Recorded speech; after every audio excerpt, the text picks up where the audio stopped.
Oh, hey Cam, what's up AJ? Welcome to another Tire Side Chat with The Real GP. First off, I want to shout out Ball328 for this sick hat. Thanks, Ball. And I was going to rock some crazy hair in solidarity with AJ's out of control hair, but this hat's too cool. So, sorry AJ. Got to side with Ball328 this time. So, as I'm sitting here working on my wheel bearings, shout out CMX214 for motivating me to get my suspension done this week. I was thinking about how Jett has basically steamrolled the entire Outdoor Nationals season, and watching him ride versus watching everybody else ride, it seems that he floats on top of the track while everybody else is farming it. They're plowing through that dirt like it's nobody's business. So my question to you, AJ, is what makes Jett's approach different? Is it a mindset? Is he thinking more patiently rather than trying to charge the track? And how do we approach that mindset? Because his level of flow is something that I aspire to. Thanks. Have a good day. Great question. Real GP, shouting out other app members too. He's an OG member. He's been in the app since day one. He might have even been a Patreon member before the Moto Academy existed, but he's certainly an OG member. Yes, two things. One, the way that Jett rides is definitely a mindset.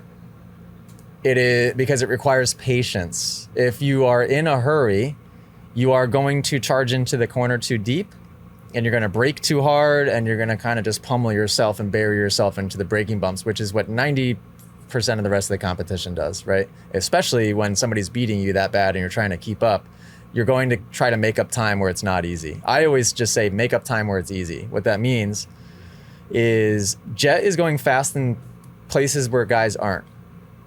He might be giving up a little bit of time in that last 3/4 of the straightaway where the other guys are still wide open, where Jett might brake early, and then he will lighten up the bike and re-accelerate or even just coast last minute going into the turn just to keep the bike light. So he might give up time, let's say mid straightaway or just past the midway point in the straightaway, but he's gaining it when he's keeping the bike light and floating across the braking bumps where everybody else is on the binders. And then when he gets into the first third of the turn, he's probably carrying 1 to 2 miles an hour more in the first third of the turn because he's not stuffing himself into it, which then makes him at the midway point in the corner and the 3/4 mark in the turn, he's probably going 2 to 3 miles an hour faster than everybody else. So his exit out of the corner looks explosive. I think we've talked about this before where at Southwick, you would see him just like launch out, and he would just like, where everybody else was kind of like barely even able to get the front end lofted across the top, he was launching out like somebody just shot him out of a cannon. That isn't just because his bike's faster. That's because he's carrying more speed around the first part of the turn, which then creates a ton of speed at the end. So then the first part of his straightaway is crazy, crazy, crazy fast. And it allows him time to be patient in the spot where it's rough. But my theory is that people are going to learn to ride that way again. I think it's gone through phases. Like Stefan Everts definitely used to ride that way too. And I'm sure plenty of other people. I bet you a lot of people will catch on to that style, and then it's going to make the track rough in different places again. And then you're going to have to go back to charging fast and braking in kind of the traditional area. You would think, right? Because if everybody starts doing what Jett's doing, the track's not going to develop the same way. But it's hard to do what he does because as soon as you feel some type of pressure, it's difficult to ride that way. I even was doing it today. This track was getting really rough right going into the turns. And when I was trying to put down a fast lap, I would charge in too fast to the entry of the bumps, and it would force me to, I had no choice but to decelerate through the bumps. And next thing you know, I'm just getting kicked around and I'm just kind of like holding on for dear life, as opposed to the laps where I really felt confident and like not in a rush. I was able to, wheelie in, drop the front, and then just jump across or blip the throttle quickly and kind of float through. And it feels slower sometimes, but it ends up being faster. So it's kind of, I don't know. It is the mindset of being confident because it feels slow. So you have to have the confidence and just knowing, okay, I'm still going to beat these guys even though this feels too slow and too smooth. But it's a fun way to ride. That's how I was riding today. Just kind of like tire tapping, floating, blipping the throttle, popping the clutch quickly to jump over stuff. Did it look that way when I was feeling on the YZ? Yamaha, yeah. Yeah.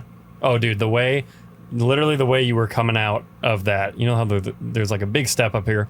There's a roller before it, and you were just I mean, this Did you is see where I was kind of a jumping bad into? example of what you're talking about, but you were just launching that thing. It was hilarious. But there was a bump I was Yeah. landing on. Did you That see was that? sick. Yeah. That was so- And then even after, before the finish line, I would hit that tabletop, and then there was a bunch of bumps. And did you see a couple times I was able to kind of like yeah. wheelie and then Yes, jump, yes. jump? Yeah, that section looked sick, dude. Yeah. That was so cool. I was doing it in a few places today, and each time I did it, I was just like, I study it so hardcore. When I watch on TV, I'm really, really watching. Yeah.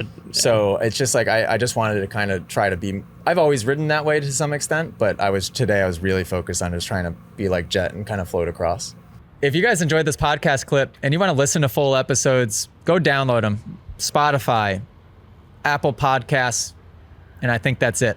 Go download them there, give them a listen. If you want to watch full episodes, which I tell you what, it's even better to do that, go to club.themotoacademy.com, because Moto Academy subscribers inside of the app have exclusive access to watch the entire episodes. And not only that, the subscribers actually can send in their questions to be answered on the podcast as well. Club.themotoacademy.com. Go subscribe.